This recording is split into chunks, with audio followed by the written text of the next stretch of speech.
Good afternoon, guys. Well, this is kind of an impromptu video here, but I wanted to show you a little bit of the Ruth Stout method we've been using for gardening here.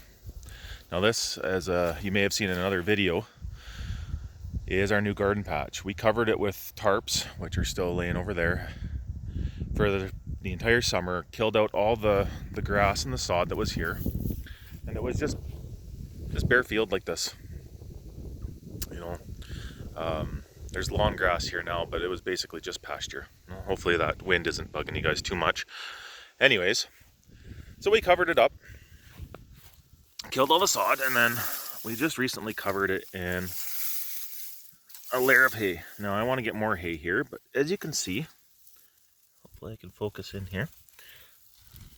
See that? Look at that. That sod's starting to break down. We have what's gonna be some nice dirt. Now, by contrast, on the north side of our little greenhouse here,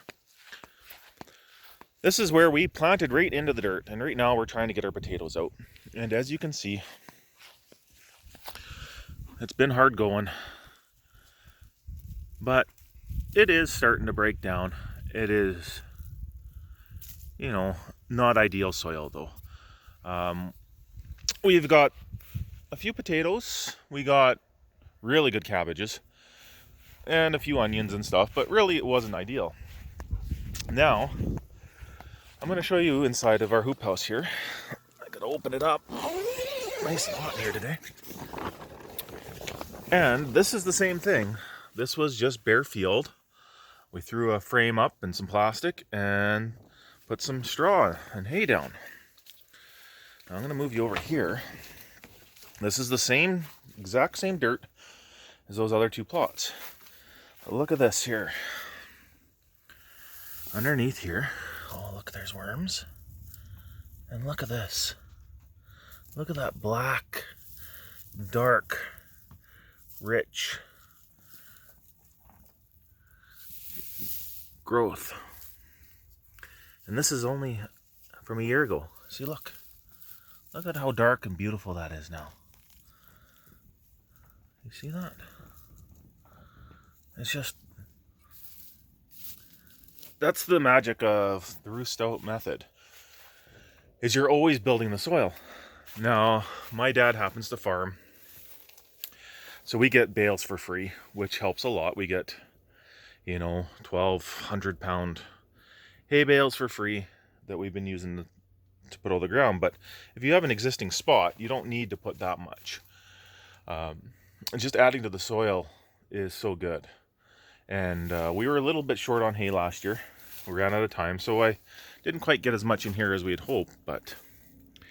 And as you can see, our tomatoes got too big and fell over, like I showed you in the last video. But I mean, stuff really starts to love it and grows like crazy. Next year, I expect it to be even better.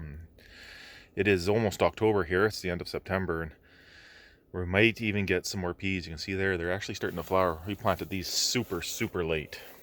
But I wanted to kind of give you a comparison of what we started with and what we ended up with and where we're going. Because, I mean, it is just unbelievable how well this soil is developing underneath here. And it's basically sand and clay with no real value to it, and now we are growing tomatoes like crazy. And in fact, there's another one there. Yeah, you can see, eh? We weren't expecting the tomatoes to take off like this, so now we're struggling with them all on the ground because our supports wouldn't hold it. I'm gonna have to upgrade those next year. But yeah, so that's what the Ruth Stout method can bring you. And most people should be able to get their hands on hay. And the great thing is, it doesn't have to be good hay. Just get, go to your local farmer and he'll have some bales that were wrecked or are starting to rot or past prime and doesn't want to feed them to his horses or whatever else.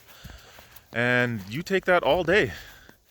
And that is just builds beautiful soil. It'll snuff out your weeds.